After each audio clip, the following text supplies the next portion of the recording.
ದಲಿತ ಮಹಿಳೆ ಶಾಸಕಿಯಾಗಿದ್ದು ತಪ್ಪ? ಶಾಸಕಿ ನಯನಾ ಮೋಟಮ್ಮ ಪ್ರಶ್ನೆ. ಮೂಡಿಗೆರೆ ಕಾಂಗ್ರೆಸ್ನಲ್ಲಿ ಆಂತರಿಕ ಕಲಹ, ನಯನಾ ನಿಯೋಗದಿಂದ ವರಿಷ್ಠರ ಭೇಟಿ.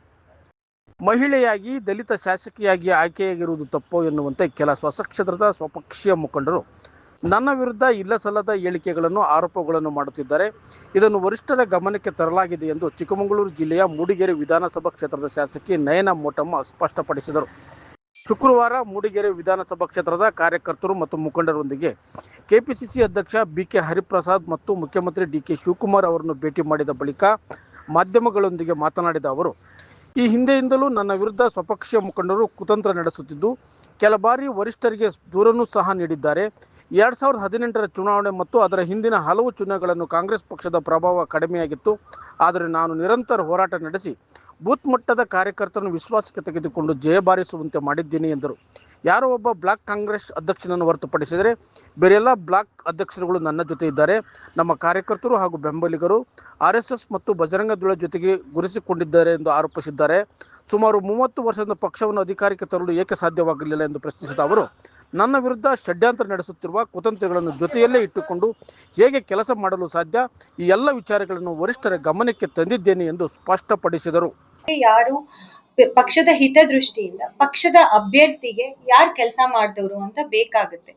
ನನ್ನ ಚುನಾವಣೆ ಸಂದರ್ಭದಲ್ಲಿ ನನಗೆ ಟಿಕೆಟಿಗೆ ವಿರೋಧ ಮಾಡಿಬಿಟ್ಟು 4 ಬಸ್ ಜನ ಇಲ್ಲಿ ಕರ್ಕೊ ಬಂದ್ಬಿಟ್ಟು ನನ್ನ ಎಲೆಕ್ಷನ್ನಿಗೆ ಯಾರು ಕೆಲಸ ಮಾಡಿದ್ದಾರೆ ಪ್ರಾಮಾಣಿಕವಾಗಿ ಅವ್ರಿಗೆ ನಾನು ಖಂಡಿತ ಆದ್ಯತೆ ಕೊಡ್ತೀನಿ. ಅದಲ್ದಲೆ ಪಕ್ಷದಲ್ಲಿ ಪಕ್ಷ ನೇಮಕ ಮಾಡಿರುವ ಬ್ಲಾಕ್ ಅಧ್ಯಕ್ಷರು ಮತ್ತೆ ಹೋಬಳಿ ಅಧ್ಯಕ್ಷರುಗಳಿಗೆ ಮತ್ತೆ ಬೇರೆ ಮುಂಚೂಣಿ ಘಟಕದ ಅಧ್ಯಕ್ಷಗಳನ್ನ ಮುಂದಿಟ್ಕೊಂಡೆ ನಾನು ಎಲ್ಲ ಅನುದಾನ ಆಗ್ಲಿ ಬೇರೆ ಇನ್ನೇನೇ ನಾವು ಅಲ್ಲಿ ಹಂಚಿಕೆ ಮಾಡಬೇಕು ಅಥವಾ ಏನೇ ಒಂದು ಒಬ್ರಿಗೆ ಎಜುಕೇಶನಿಗೆ ಹೆಲ್ಪ್ ಮಾಡಬೇಕು, ಹೆಲ್ತಿಗೆ ಹೆಲ್ಪ್ ಮಾಡಬೇಕು, ಒಂದು ದೇವಸ್ಥಾನಕ್ಕೆ ಹೆಲ್ಪ್ ಮಾಡಬೇಕು, ಮತ್ತೊಂದು ಹೆಲ್ಪ್ ಮಾಡಬೇಕು ಅಂತ ಬಂದಾಗ ಅವ್ರದ್ದು ಸಲಹೆ ಸಹಕಾರ ತಗೊಂಡೇ ಮಾಡೋದು. ಬಟ್ ಆದ್ರೆ ಒಂದು ಗುಂಪಿದೆ, ನಮ್ಮ ತಾಯಿ ಕಾಲದಿಂದ ಬಂದವರು, ಅವ್ರದೇ ಮಾತುಗಳು ಕೇಳಬೇಕು. ಅದು ಒಂದೇ ಹೋಗ್ಲಿಕ್ಕೆ ಸೀಮಿತ. ನನಗೆ 231 ಬೂತ್ಗಳು ಬರುತ್ತೆ.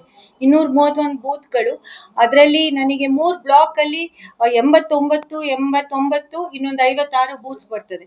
ಅದನ್ನೆಲ್ಲ ಲೆಕ್ಕ ನಾನು ತಗೊಂಡ್ ಮಾಡ್ಬೇಕಲ್ಲ, ಎಲ್ಲಾನು ಕಾನ್ಫಿಡೆನ್ಸ್ ಅಲ್ಲಿ ತಗೊಂಡ್ ಮಾಡ್ಬೇಕಲ್ಲ.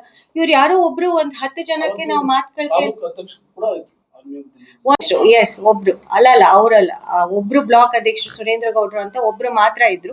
ಅವ್ರು ಬಿಟ್ಟು ಬೇರೆ ಎಲ್ಲ ಬ್ಲಾಕ್ ಅಧ್ಯಕ್ಷರು ಇವತ್ತು ಬಂದಿದಾರ, ಎಲ್ಲ ಹೋಬಳಿ ಅಧ್ಯಕ್ಷರು ಇಲ್ಲೇ ಬಂದಿದಾರಲ್ಲ, ಎಲ್ಲರೂ ಇಲ್ಲೇ ಇದ್ರು ನಮ್ ಜೊತೆ. ಅವ್ರು ಬಿಟ್ಟು ಸ್ವಲ್ಪ ಜನ ಹಳಬ್ರು ಎಲ್ಲ ನನಗೆ ಟಿಕೆಟಿಗೆ ವಿರೋಧ ಮಾಡಿದವರು, ಅಂದ್ರೆ ನನಗ್ ಸಂಚ್ ಹಾಕ್ತವ್ರು ನಾನು ಗೆಲ್ಬಾರ್ದು ಅಂತ. ನಾನು ಹೇಗೆ ಅವರನ್ನ ಮುಂದಿಟ್ಕೊಂಡು ನಾನು ರಾಜಕೀಯ ಮಾಡ್ಲಿಕ್ಕಾಗತ್ತೆ ಅಥವಾ ಅಧಿಕಾರ ನಡೆಸ್ಲಿಕ್ಕಾಗತ್ತೆ? ನಾನು ಬೂತ್ ಮಟ್ಟದಿಂದ ಕಾರ್ಯಕರ್ತರನ್ನ ಕಾನ್ಫಿಡೆನ್ಸ್ ಅಲ್ಲಿ ತಗೊಂಡು ವಿಶ್ವಾಸಕ್ಕೆ ತಗೊಂಡು ನಾನು ಅಲ್ಲಿ ಕೆಲಸ ಮಾಡ್ತಾ ಇರೋದು. ಅದಕ್ಕೆ ತಾನೇ ಇಷ್ಟೊಂದು ಜನ ಇಲ್ಲಿ ಇವತ್ತು ಹೊರಟು ಬಂದಿರೋದು.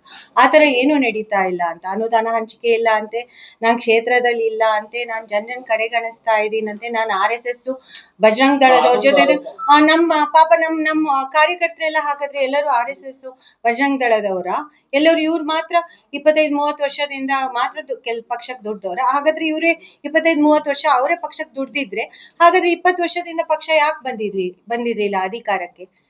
ಪಕ್ಷ ಇವಾಗ ನಾವು 23 ಅಲ್ಲಿ 20 ವರ್ಷ ಆದ್ಮೇಲೆ ನಾವು ಗೆದ್ಕೊಂಡ್ ಬಂದಿರೋದು. ಎಷ್ಟು ಕಷ್ಟದಲ್ಲಿ ಗೆದ್ಕೊಂಡು, ಎಲ್ಲ ಕಡಿಮೆ ಅಂತರ ಅದನ್ನು ಬರ್ತಿದ್ದಾರೆ. ಕಡಿಮೆ ಅಂತರದಕ್ಕೆ ಯಾಕೆ ಬಂದಿದ್ದು? ಇವರೇ ಒಳಗಡೆ ನನ್ನ ವಿರುದ್ಧ ಸಂಚು ಹಾಕಿದಕ್ಕೆ ತಾನೇ ಕಡಿಮೆ ಬಂದಿದ್ದು. ಈಗ ಯಾರು ಅದು ವಲಸೆ ಕಾಂಗ್ರೆಸ್ಸಿಗರನ್ನ ಕರ್ಕೊಬಂದು ಮೂಲ ಕಾಂಗ್ರೆಸ್ಸಿಗರು ಹೇಳ್ಸ್ಕೊಳ್ಳೋ ಅಂತ ಪರಿಸ್ಥಿತಿನ? ಹಾಗಾದ್ರೆ ಇವ್ರ ಜೊತೆ ಅಷ್ಟೊಂದ್ ಜನ ಬೆಂಬಲಿಗರು ಇದ್ರೆ ಅವ್ರನ್ನೆಲ್ಲರೂ ಕರ್ಕೊ ಬರ್ಬೇಕಿತ್ತು. ಯಾಕೆ 25-30 ಜನ ಮಾತ್ರ ಬಂದಿದ್ರು ಅವತ್ತು?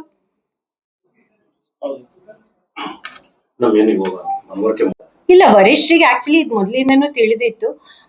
ಹಿಂದೆ ಏನು ನಿಕಟಪೂರ್ವ KPCC ಅಧ್ಯಕ್ಷರಿದ್ರು, ಅವ್ರ ಹತ್ರನೂ ನಾವು ಒಂದು ನಿಯೋಗ ಇದಕ್ಕಿಂತ ಮುಂಚೆನೂ ಬಂದಿದ್ವು, 6 ತಿಂಗಳು ಹಿಂದೆನೂ ಬಂದಿದ್ವು. ಅವ್ರ ಹತ್ರ ಮನವರಿಕೆ ಮಾಡ್ಕೊಂಡಿದೀವಿ, ಪಕ್ಷನ ವೀಕ್ ಮಾಡಬಾರ್ದು ಅಂತ. ಈಗ ಪ್ರತಿಯೊಬ್ರು ಬ್ಲಾಕ್ ಅಧ್ಯಕ್ಷರಾಗಿ 7-8 ವರ್ಷ ಆಗಿದೆ. ಈಗ ಅದು ಸಾಮಾನ್ಯದ ಪ್ರಕ್ರಿಯೆ, ಅವರನ್ನ ಬದಲಾವಣೆ ಮಾಡ್ಬೇಕು ಅಂತ. ನಾನು ಆಕ್ಚುಲಿ ಗೆದ್ಮೇಲೆ ಬದಲಾವಣೆ ಮಾಡಿರ್ಲಿಲ್ಲ. 1-2 ವರ್ಷ ಎಲ್ಲರಿಗೂ ಅವಕಾಶ ಕೊಡೋಣ, ಅಧಿಕಾರದ ಇಷ್ಟು ವರ್ಷ ಆದ್ಮೇಲೆ ಬಂದಿದೀವಿ ಅಂತ. ಅದೆಲ್ಲೋ ಒಂದ್ ಕಡೆ ನಾನೇ ತಪ್ಪು ಮಾಡಿದೆ ಅಂತ ಅನ್ಕೊಳ್ತೀನಿ. ಫಸ್ಟ್ ಟೈಮ್ ಮಾಡಿದ್ರೆ ಚೇಂಜಸ್ ಮಾಡಿದ್ರೆ ಇಷ್ಟೊಂದೆಲ್ಲ ನಾನು ಇದಕ್ಕೆ ಒಳಗಾಗ್ತಾನೆ ಇರ್ಲಿಲ್ಲ. ಇಷ್ಟೊಂದು ತೊಂದರೆಗೆ ಪಕ್ಷಕ್ಕೆ ಹಾನಿ ಆಗ್ತಾ ಇದೆ. ಈ ಪಕ್ಷದವರೇ ನಮಗೆ ಕುತಂತ್ರ ಮಾಡಿದ್ರೆ ನಮಗೆ ತೊಂದರೆ ಅಲ್ವಾ? ಅಲ್ಲಿ ಬೇರೆ ನನ್ ವಿರುದ್ಧ ಯಾವ ವಿರೋಧ ಪಕ್ಷದವರು ಇಲ್ಲಿವರೆಗೂ ಪ್ರತಿಭಟನೆ ಮಾಡಿಲ್ಲ, ಒಂದು ಹೇಳಿಕೆ ಇಲ್ಲ. ನಮ್ಮ ಪಕ್ಷದವರೇ ಹೇಳಿಕೆ ಕೊಡ್ತಾ ಇದ್ದಾರೆ ಅಂದ್ರೆ ನೀವು ಅರ್ಥ ಮಾಡ್ಕೊಳ್ಳಿ ಹಾಗಾದ್ರೆ ನಮ್ದೇನ್ ಪರಿಸ್ಥಿತಿ ಇರಬಹುದು ಅಂತ. ಅದಕ್ಕೆ ಅವರು ಪಾಪ ಎಲ್ಲ ಅಭಿಮಾನದಿಂದ ಬಂದಿದ್ದಾರೆ. ಏನೋ ನಮ್ಮ ಒಂದು ಜಿಲ್ಲೆಗೆ ಒಂದು ಈ ಸತಿ ಒಂದು ಪ್ರಾತಿನಿಧ್ಯ ಸಿಗ್ಬಹುದು ಅಂತ ಒಂದು ಆಸೆನೂ ಇದೆ.